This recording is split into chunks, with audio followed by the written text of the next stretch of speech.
lipoproteínas, a las VLL y los kilomicrones, como son la ApoC2 y también la ApoE, que les sirve para poder ser reseccionadas, sobre todo en el hígado. También estas lipoproteínas, estas HDL, van a captar el colesterol de los tejidos y lo van a devolver al hígado para ser eliminadas a través de la bilis. Nacen como en forma de discos, ¿no? Que son proteínas. Y también otra función es que una vez captada este colesterol, inmediatamente van a ser unidas a un ácido graso, es decir, van a ser esterificadas por la enzima LCAC. Esta enzima es activada por la APA1 y lo que va a hacer es transferir un ácido graso de un lípido, que es la fosfatidilcolina, y de esa manera va a poder esterificar este colesterol. Entonces, las HDL naciente de estos órganos, poco a poco se va a ir cargando de lípidos, se va a convertir en una HDL llamada 3, que tiene todavía la forma esférica, y luego se va a convertir en HDL2, que tiene gran cantidad de colesterol que va a ser transportado hacia el hígado. La otra función es realizar el transporte inverso de colesterol, es decir, va a coger el colesterol en exceso de los diferentes tejidos y lo va a devolver hacia el hígado. Por eso es que esta HDL se denomina colesterol whey. Entonces, ¿cómo aumenta esta o cómo podemos aumentar esta cantidad de HDL? Es mediante el ejercicio y también las mujeres, ¿no? Antes de la menopausia tienen las hormonas estrógenos en cantidades adecuadas, lo cual permiten que estas HDL tengan una concentración adecuada. Por eso es que las mujeres premenopáusicas tienen menor riesgo cardiovascular que los varones.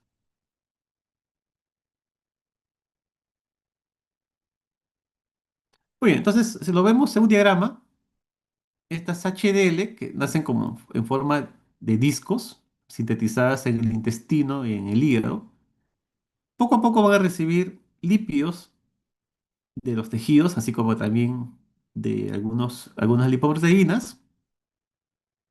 Este colesterol que recibe de los tejidos va a ser esterificada, y ya hemos mencionado por la enzima LCAC, y luego se van a convertir estas HDL en HDL3 y luego en HDL2, los cuales también pueden recibir lípidos como de las VLL, van a recibir triglicéridos y a cambio le va a entregar colesterol para que estas pueden ser transportadas hacia el hígado. Entonces, tiene dos opciones: o lo transporta directamente hacia el hígado o lo va a transferir a otra lipoproteína, porque recuerden que también no se puede sobresaturar, ¿no? Porque esto podría inhibir la función de estas enzimas como a la LK. Muy bien, esto es lo mismo, ¿no? Es lo mismo que el anterior diagrama. Vamos a ir pasando porque estamos con el tiempo. Y esto es cómo es que este colesterol va a ser esterificado a partir del uso de un ácido graso de un fosfolípido para obtener colesterol esterificado. Y esto para que vean cómo se forma la aterosclerosis. Primero se forman las placas a partir de la precipitación de estos LDL oxidados, y luego poco a poco se vaya acumulando por un proceso inflamatorio, de tal forma que con el tiempo esto puede tener dos opciones: o se forma un trombo, lo cual puede producir estos infartos a miocardio o infarto cerebral, puede transportarse hacia los tejidos, o puede obstruir el vaso sanguíneo, ¿no? Sobre todo cuando son vasos sanguíneos pequeños, lo cual también puede producir infartos en diferentes tejidos. Muy bien, como no todo es felicidad, también puede haber alteraciones en el metabolismo de estos lípidos. Por ejemplo, tenemos dislipidemias, recuerden que las lipidemias son alteraciones del metabolismo de los lípidos, puede haber dislipidemias primarias, ¿no? Las que más vemos en la clínica son las secundarias, pero en algunos casos puede haber dislipidemias primarias, como la tipo 1, también llamada hiperlipoproteinemia tipo 1, que es la quilomicronemia hereditaria, que se caracteriza porque son personas que tienen altas concentraciones de triglicéridos, imagínense, mayor a 1000 miligramos por decilitro. Nosotros sabemos que los valores normales son hasta 150. Son personas jóvenes que tienen altas concentraciones de triglicéridos, los cuales le conducen a tener problemas de pancreatitis, ¿no? Sobre todo pancreatitis aguda.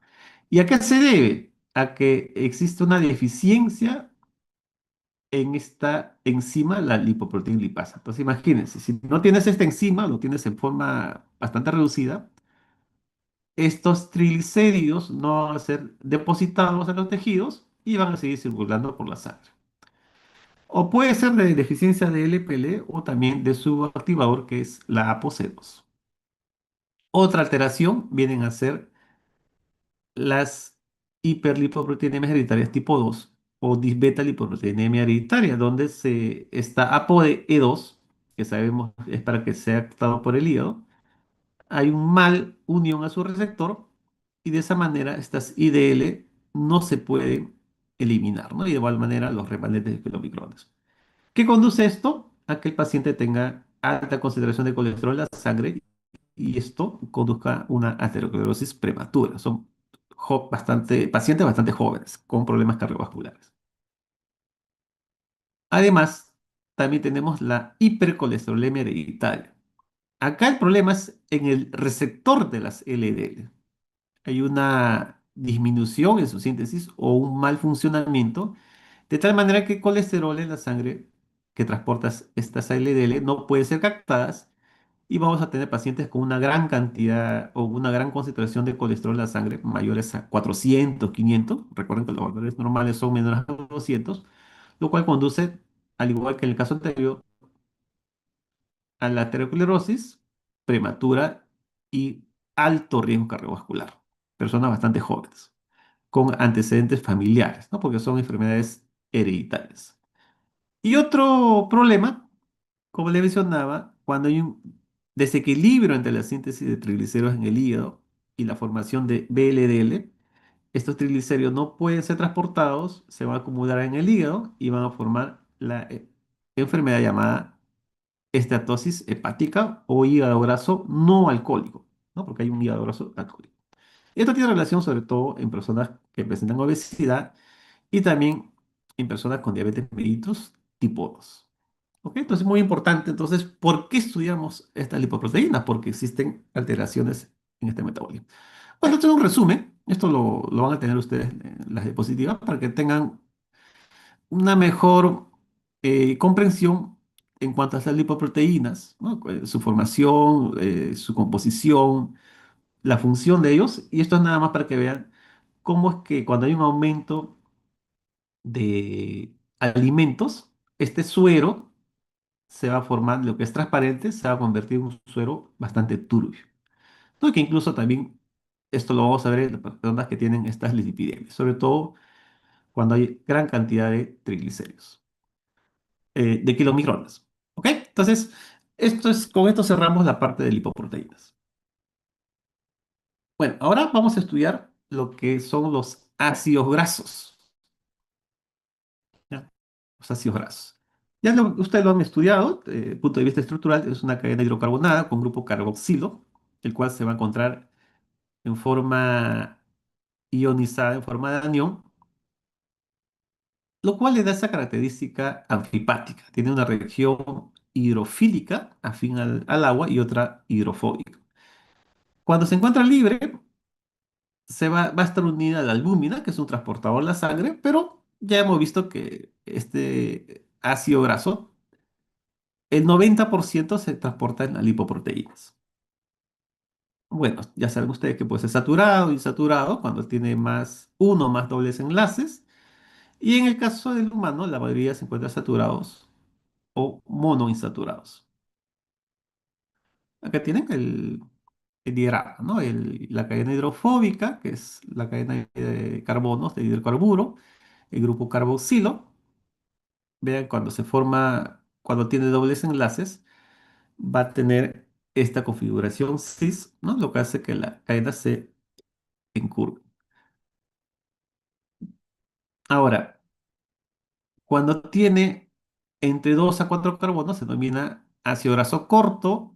Si tiene entre 6 a 12 carbonos medio, y si tiene 22 o más, se denomina ácido graso muy largo. ¿Por qué es importante? Porque recuerden cuando vimos o cuando vieron ustedes la parte de digestión, los ácidos grasos de cadena corta, a diferencia de los otros, tienen otra forma de digestión y absorción. ¿No? En la persona predomina las ácidos grasos de cadena par, y estas de cadena muy larga sobre todo se encuentran a nivel del cerebro. Desde el punto de vista de nombre, de nomenclatura, por ejemplo, el ácido graso 22.4, entre paréntesis 5, 8, 11, 14, significa que tiene 20 carbonos. Este es el ácido araquidónico. Y además este 4 significa que tiene 4 enlaces dobles en los carbonos 5, 8, 11 y 14. Hay otra nomenclatura que es de acuerdo al omega, ¿no? Hay omegas 3, omega 6. Hay ácidos grasos esenciales que no lo puede producir el humano, como son el ácido linoleico, que es precursor del ácido araquidónico, también llamado omega 6, y el otro ácido graso esencial, el ácido alfa-linolénico, precursor de los omega 3, que son muy importantes, sobre todo en la etapa de la niñez, para el crecimiento y desarrollo. ¿Ok? Entonces no se olviden de los ácidos grasos esenciales. Acá lo tienen. Vean las diferentes ácidos grasos que encontramos importantes desde el punto de vista funcional. La leche tiene gran cantidad de ácido graso con carbono entre 4 a 10 carbonos. Este es el ácido linoleico con 18 carbonos, al igual que el alfa-linoleico. Pero vean, la diferencia es que el linoleico tiene dos enlaces dobles, en el carbono 9 y 12, mientras el linoleico tiene tres enlaces dobles en el carbono 9, 12 y 15. Omega 3 y omega 6. Otro ácido graso importante es el ácido araquidónico, que tiene 20 carbonos, porque es precursor de las prostaglandinas, que lo vamos a ver al final. Nuevamente repetir que estos ácidos grasos son esenciales, los dos que tienen 18 carbonos, linoleico y alfa-linoleico. Ok, esto es para ver en forma, digamos, un poco más resumida cómo se sintetizan estos ácidos grasos. Estos tienen como sustrato eh, los carbohidratos que uno ha consumido en exceso.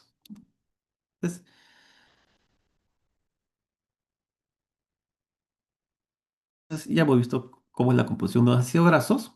Ahora vamos a ver cómo se sintetiza en el organismo. Acá participan dos enzimas principalmente. Uno, la acetilcoenzima carboxilasa, y otro, la sintasa de ácidos grasos. Son las enzimas principales. Entonces, cuando uno come gran cantidad de carbohidratos, ese exceso de carbohidratos que no lo utilizamos a nivel del hígado, en los hepatocitos, se va a convertir en ácido graso. Y eso sucede se inicia en la mitocondria, ¿no? En la mitocondria se va a convertir en acetilcoenzima A, pero el problema es que esta acetilcoenzima A no puede atravesar la membrana de la mitocondria. Entonces necesita ser una, un ARTIC, ¿no? Algo astuto. Lo que hace es convertirse primero, ¿no? Se une al azul acetato y va a formar esta sustancia que luego va a pasar al citoplasma y por una enzima se va a convertir nuevamente en acetilcoenzima. ¿ya? Del oxalacetato a acetilcoenzima. Esta acetilcoenzima va a donar sus carbonos para formar al final, mediante la adición de dos carbonos, mediante una enzima, la acetilcoenzima carboxilasa,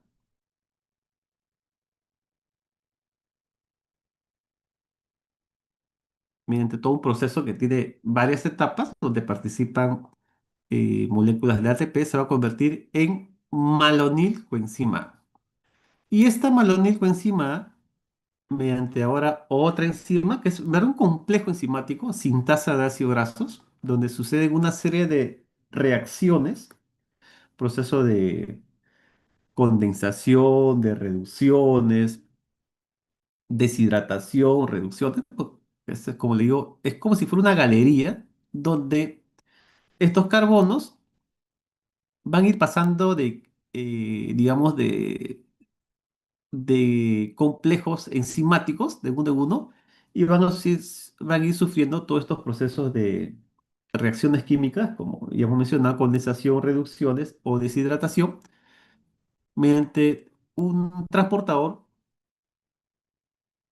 Ve acá, ingresan los carbonos, este es el transportador, el ACP, lo va a transportar hacia las diferentes estructuras de este complejo enzimático. Imagínense que es un mol donde una persona, que es, estos carbonos, va a ir pasando de tienda en tienda y en cada una de las tiendas va a ir recibiendo una reacción química. Esta es la función entonces del ACP. ¿Ve? Entonces, estos carbonos que son donados se van a unir a otro carbono, proceso de condensación. Luego, esta molécula, que ahora tiene cuatro carbonos, va a pasar a otras estructuras de esta enzima gigante, que es la sintasa de ácidos grasos, y va a sufrir otras reacciones, ¿ok? Como son procesos de reducción mediante el NADPH. Luego va a sufrir un proceso de deshidratación, ¿no? Se libera una molécula de agua por esta deshidrogenasa, ¿ok? Y luego, nuevamente, otro proceso de reducción con el NADPH.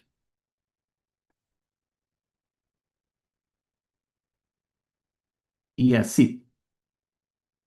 Ahora, deja acá dos moléculas de H, ingresa otras moléculas de carbono, y así va a ir sumando de 12 en 12 carbonos. De tal manera que al final, lo que se va a lograr con este proceso es la formación del ácido palmítico, que tiene ahora 16 carbonos.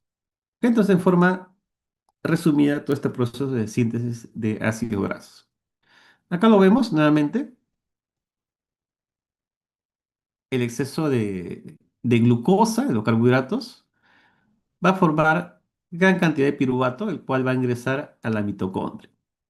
Este piruvato luego se convierte en acetilcoenzima, el cual para formar ácido graso necesita estar en el citoplasma, pero como no tiene un transportador, además esta coenzima es una molécula gigante, lo que va a hacer es unirse al oxalacetato, se convierte en citrato, el cual sí tiene un transportador hacia el citoplasma. Entonces, en el citoplasma, este citrato libera su oxalacetato y se convierte en acetilcoenzima, el cual por una enzima llamada acetilcoenzima carboxilasa se va a convertir en malonilcoenzima, ¿ok? El cual por un proceso o por una serie de reacciones que ya hemos visto a través de esta enzima, la sintasa de ácido graso, con uso del NADPH, que es la coenzima de oxidorreducción, se va a convertir en palmitato o ácido palmítico. ¿Ok? Entonces, esta es el primer ácido formado, el cual va a formar al final BLDL. ¿Ok? Entonces lo vamos a hacer un poquito más acuicioso. Estos ácidos grasos entonces se forman en los hepatocitos, luego de un alto consumo sobre todo de carbohidratos, pero además también en las glándulas mamarias, ¿no? Para formar o para ser parte de la composición de la leche y en poca cantidad en el tejido adiposo. ¿De dónde provienen estos carbonos? De la acetilcoenzima. O sea, esta molécula dona sus carbonos. La energía para formar, porque estamos sintetizando una molécula, deriva del ATP y el NADPH, que produce esta oxidorreducción, se produce por una vía llamada de la pentosa fosfato y la enzima málica. Todo este proceso tiene tres etapas. Para sintetizar ácidos grasos, primero debemos acumular el sustrato, que hemos dicho que es la acetilcoenzima A, luego sintetizar el ácido palmítico del citosol. Y hay también otro tercer proceso donde este ácido palmítico puede sufrir proceso de elongación, es decir, se adicionan más carbonos, o de insaturación, es decir, se van a formar dobles enlaces, pero ya este a nivel de retículo endoplasmático. Entonces veamos la primera etapa. Primero entonces se produce acetilcoenzima A. Como esta no puede atravesar la membrana de la mitocondria, vamos a formar el citrato uniendo con el oxalacetato. Vamos a ver acá mejor. Tenemos entonces este citrato que se ha unido o que se ha formado a partir de acetilcoenzima con el azul acetato. Esta sí atraviesa la membrana mitocondrial, pasa al citosol, donde luego va a liberar el oxalacetato y se va a convertir en acetilcoenzima. Entonces ya tenemos nuestro sustrato para formar ácido graso en el citosol, porque es en el citosol donde se encuentran estas enzimas necesarias. Ahora, este acetilcoenzima tiene que convertirse en malonilcoenzima. Y acá participa una enzima que es clave porque si yo inhibo esta enzima, que es la acetilcoenzima carboxilasa, voy a inhibir la síntesis de ácido graso. Recuerda que en toda vía metabólica siempre hay una o más enzimas que son las claves. Si tú inhibes esa enzima, inhibes todo ese proceso metabólico. Acá la hormona insulina puede inhibir esta síntesis. Tenemos acá entonces nuestro acetilcoenzima que mediante esta enzima, la acetilcoenzima carboxilasa, va a formar malonilcoenzima. Esta enzima lo llaman, o estas carboxilasas la llaman ABC. ¿Por qué? Porque utiliza ATP, porque recuerden que es un proceso de síntesis, necesitamos energía. B, porque utiliza como sustrato vitamina B. Y C, porque también utiliza CO2. Esta carboxilasa, esta acetilcoenzima carboxilasa, entonces es la enzima clave en la síntesis de los ácidos grasos, ¿no? Lo cual puede estar inhibida. Esta enzima puede inhibirse por esta molécula que es la palmitoilcoenzima A, que es producida en la oxidación de ácidos grasos, que lo vamos a ver en la siguiente clase, o puede estar estimulada por la formación de citratos. Además, esta enzima, cuando está fosforilada, está inactiva, y cuando está desfosforilada es activa, también puede ser regulada a través de hormonas como la insulina y las contrarias a la insulina, como son el glucagón y sus amigas, que son la epinefrina y otras más. Hay una regulación también entonces de enzima, una regulación hormonal. Ok, entonces esta es la segunda fase donde este malónico enzima ahora entonces se va a convertir en palmitato o ácido palmítico. Hay una serie de adiciones de carbonos. Ya, esto lo vamos a ver rápido porque en verdad eh, acá lo que interesa es saber de que hay procesos de condensación, reducción, deshidratación o reducción, donde se van a ir adicionando de a dos carbonos. Se forma la acetilcoenzima A, se convierte en malonicoenzima A, y vean acá, hay un proceso de condensación de óxido reducido con el NADPH, proceso de deshidratación, nuevamente reducción con el NADPH, nuevamente hidratación y luego se van formando moléculas, las cuales de a dos al final se van a convertir por una serie de etapas, en este caso 7 etapas,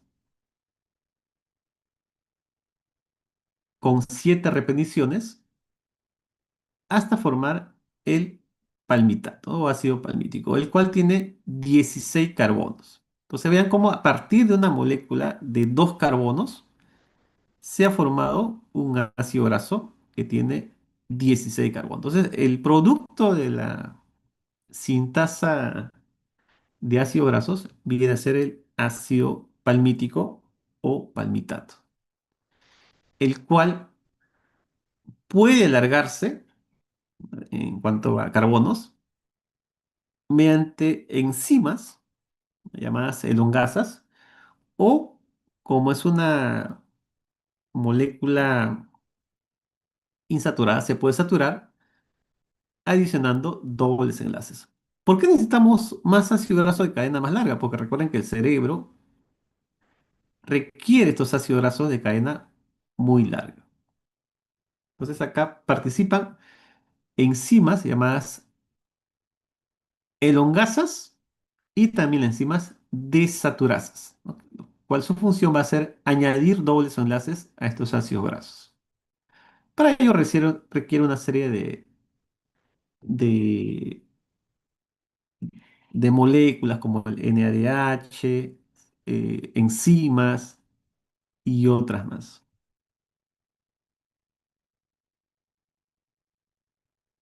Incluso podemos hacer combinaciones, podemos alargar y también desaturar, ¿no? De esa forma formamos ácidos grasos poliinsaturados. Entonces tenemos acá el ácido graso de 16 carbonos, el ácido palmítico, el cual se va a elongar ahora a 18 carbonos formando el esteárico, mediante una enzima elongasa, y este se puede desaturar, es decir, formar una molécula con doble enlace mediante esta desaturasa, que es el esteroidídico enzima A, y esta puede seguir elongándose hasta formar ácido graso de 23 carbonos, ¿no? Por enzimas elongasas. O también esta, esteárico puede convertirse o se le puede adicionar dos dobles enlaces formando el linoleico o tres enlaces formando el alfa linoleico, ¿no? O sea, de esa forma entonces nosotros podemos, bueno, este es en caso de las plantas, se puede formar el omega 3 y el omega 6 que nosotros requerimos, ¿no? Nosotros requerimos como ácidos grasos esenciales. Ojo que esto es en las plantas. También no hay que olvidar que nosotros requerimos ácido araquidónico, que es una molécula de 20 carbonos, para formar moléculas como los eicosanoides. Ok, entonces recuerden la acción de las elongasas y las desaturadas. Bueno, ya por motivo del tiempo, vamos a pasar rápidamente en la síntesis de los eicosanoides. Llamamos eicosanoides a estas moléculas prostaglandinas, tromboxanos, leucotrienos, que tienen funciones tipo hormonales porque participan o tienen diversas funciones. Por ejemplo, los tromboxanos van a ser producidas por las plaquetas y participan en los procesos de formación de coágulos. Los leucotrienos tienen participación en la contracción muscular, en el choque anafiláctico, por eso es que tiene relación con procesos de asma. Y mientras que las prostaglandinas también tienen diversas funciones. Por ejemplo, participa en control del músculo del útero durante el parto, control del flujo sanguíneo, también participa en los procesos inflamatorios, elevando la temperatura corporal, etcétera, etcétera. Entonces, tienen múltiples funciones y son blanco de diversos fármacos. Por eso se le estudia bastante. ¿Qué relación tiene con los lípidos? Es que estas eicosanoides se producen en los diversos tejidos a partir de un ácido graso que es el ácido araquidónico. Entonces, el ácido araquidónico es el precursor de de estos eicosanoides. Ya hemos visto que se producen por un proceso de alargamiento y de saturación.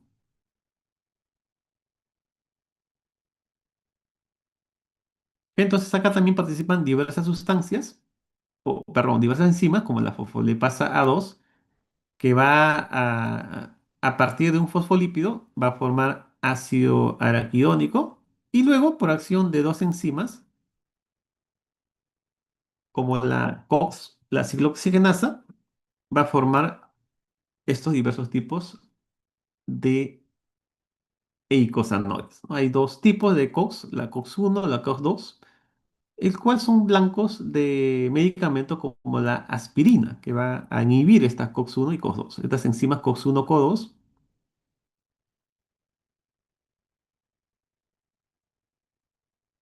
lo vamos a ver acá mejor un diagrama. A partir de los fosfolípidos de la membrana, mediante una fosfolipasa, una enzima fosfolipasa A2, va a romper estos fosfolípidos y vamos a formar ácido araquidónico, ¿no? Que es precursor de estos eicosanoides, de los leucotrienos, las prostaglandinas y los tromboxanos. Ahora, para formar leucotrienos, yo necesito esta enzima, que es la lipoxigenasa, lo cual va a formar una molécula precursora para los diferentes tipos de leucotrienos, los cuales tienen múltiples funciones. En el caso de la formación de prostaglandina de tromboxanos, acá va a participar una enzima, la ciclooxigenasa, que tiene dos tipos, la tipo 1 y la tipo 2. En el caso de la tipo 1, lo que va a formar es la prostaglandina G2, que va a formar o que va a ser precursor de tromboxanos y de otras prostaglandinas. Importante porque esta va a ser inhibida por la aspirina y otros antiinflamatorios no esteroideos. Mientras que la ciclooxigenasa, que también es inhibida por estos medicamentos, pero promovida por otras sustancias como las citoquinas, endotoxinas, lo que va a hacer es formar también prostaglandinas G2, precursor de estas otros eicosanoides, ¿no? A diferencia eh, de, de esta ciclooxigenasa 1, va a ser promovida por diversas sustancias inflamatorias, ¿no? Y por otros medicamentos, ¿no? Por eso se utilizan medicamentos antiinflamatorios que van a inhibir esta COX-2. Ahora, el detalle es que si tú inhibes la función de estas enzimas, lo que va a inhibir también es la función de estas moléculas. Es decir, vas a tener efectos secundarios. Por ejemplo, el consumo de aspirinas lo que va a producir o lo que puede producir es una formación de úlceras a nivel de estómago, ¿no? Porque estás inhibiendo la función de protección del tejido muscular de estas prostaglandinas. Muy joven, entonces creo que por motivo del tiempo lo vamos a dejar acá. Hemos podido concluir con esta eh, segunda sesión de lípidos. No sé si tendremos minutos todavía para poder hacer un Kahoot. Sí, profesor Zarzosa, disculpe usted. Sucede que otra vez ha aparecido ese mensaje, que como que si fuera el Zoom de 45 minutos cuando se programó para 2 horas. Entonces, nos corremos el riesgo de quedarnos a mitad de alguna actividad. Ok, entonces lo dejamos para la siguiente semana más tranquilo. Así es, claro que sí. Más bien, Ahora, muchísimas gracias por su clase el día de hoy, profesor Edwin Zarzosa. Muy agradecido, tanto